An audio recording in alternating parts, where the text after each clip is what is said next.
કલેક્ટરશ્રીને રજૂઆત કરવા આવ્યો છે કે આ બાળકોને જે હાલમાં જે દવા લેવી પડે છે થેલેસીમિયા મેજર બાળકોને, એ દવાઓ સિવિલમાં ઉપલબ્ધ હોતી નથી. અને સિવિલમાં જે બાળકોને ઇન્જેક્શન લેવાનો છે ફેરેટીન ઘટાડવાનો ડેસ્પરાલ, એ ઇન્જેક્શન છેલ્લા પૂર્ણ 3 વર્ષથી સિવિલમાં અવેલેબલ નથી.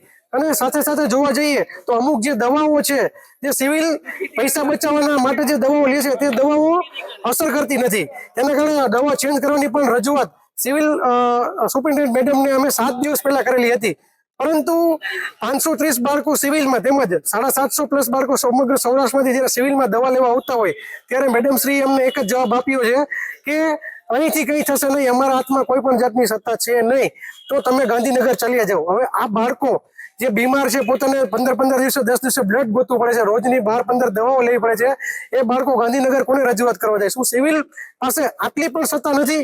જેથી કરીને અમે લોકો આજરોજ કલેક્ટરશ્રીને રજૂઆત કરવા છે કે આ બાબતે તેમને બાળકોને યોગ્ય ન્યાય મળે અને તેમને જે જરૂરિયાત છે, તેમની જે દવાઓની જે અછત પડે છે તે તેમની પૂરી થાય એ બાબતે અમે કલેક્ટરશ્રીને રજૂઆત કરવા આવ્યા છીએ. તેમને શુદ્ધ ચોખ્ખી એક જ વસ્તુ કીધી છે કે અહીં કંઈ આવું નહીં, તમારે કંઈ પણ રજૂઆત હોય તો ગાંધીનગર જાઓ, અમારા હાથમાં કોઈ સત્તા નથી. તો સરકારને એ જ અમારી રિક્વેસ્ટ છે કે તમે સિવિલને કોઈ પણ જાતની સત્તા નથી આપી તો આપો. આ બાળકો હેરાન થઈ રહ્યા છે, એમને લોહી ગોતવાનું સાથે સાથે દવાઓ પણ નથી મળતી, એમનું જીવન, એમનું સ્વાસ્થ્ય બગડતું જઈ રહ્યું છે, એમના લીવર, એમના હાર્ટ ઉપર જે છે ફેરેટીન જમા થઈ રહ્યું છે. તો જલ્દીથી એમનો ન્યાય નહીં આવે તો બાળકોની તબિયત વધુ બગડવાની શક્યતાઓ રહેલી છે. મારી ઉંમર 29 વર્ષ છે રનિંગ. છેલ્લા 4 વર્ષનો તો ત્યારથી હું બ્લડ ને એ બધી કામ ચલાવું છું.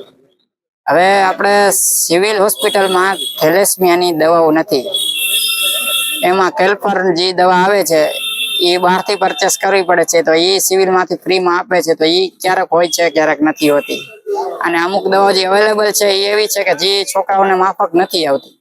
ને એક ઇન્જેક્શન આવે છે ડેસ્પરાલ કરીને, એ મેડ ઇન જર્મની આવે છે, એ છેલ્લા 2.5 વર્ષથી છે નહીં, જેથી કરીને છોકરાઓને ભૂલકાઓને બહુ જ હેરાનગતિને બહુ તકલીફનો સામનો કરવો પડે છે. ઇન્જેક્શન 316 રૂપિયાનો એક વાયલ આવે છે.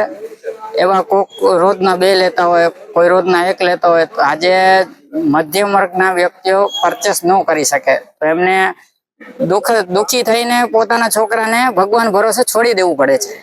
જે આમ સરકાર શ્રી માટે બહુ આપણા માટે સરસજનક વાત કહેવાય. સિવિલ સુપ્રિન્ટેન્ડન્ટ મેડમને અમે ઘણી વાર મળ્યા, રજૂઆતો કરી. તો છેલ્લે મેડમ પાસેથી અમે એવું જવાબ મળ્યું કે ભાઈ તમે ગાંધીનગરમાં રજૂઆત કરો, અમારી પાસે એવી કોઈ સત્તા નથી કે અમે આ બધું કરી શકીએ. તો મારે સરકારશ્રીને એક વિનંતી છે, પહેલા તો હાથ જોડીને, કે તમે એને સિવિલ રાજકોટ સિવિલને એટલી સત્તા આપો જેથી કરીને એને દવાઓ પરચેસ કરી શકે અમારા માટે.